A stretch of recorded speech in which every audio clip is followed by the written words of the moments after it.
Hello guys, welcome to my YouTube channel. Today I'll be showing you how to disable your Windows updates.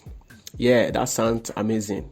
If you are a Windows 10 user, Windows has been releasing some updates these days, and if you don't have the data to update it, or maybe you notice that your data has been consumed and you have a low data, you can disable your Windows update. So I'll be showing you how to do that now. Stay tuned.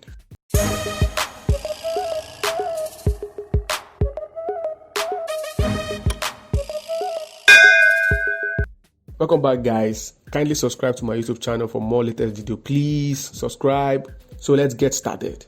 Now the first thing you have to do is press Windows R.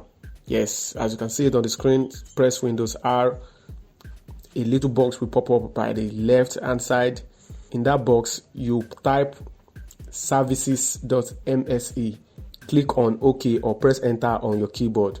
In a few seconds a little box will pop up called the service. That service box, scroll down, you will see Windows Update. As you can see it on the screen, double click on it. When you double click on it, you see the options there. Kindly change the option to disable. Come down, apply your settings and press OK. No matter how long you stay connected to your internet, the Windows will never update. So this is just the simple way to off your system update. So kindly subscribe to my channel for more videos. Thank you so much for watching. Make sure you comment and like this video. Thank you so much. See you.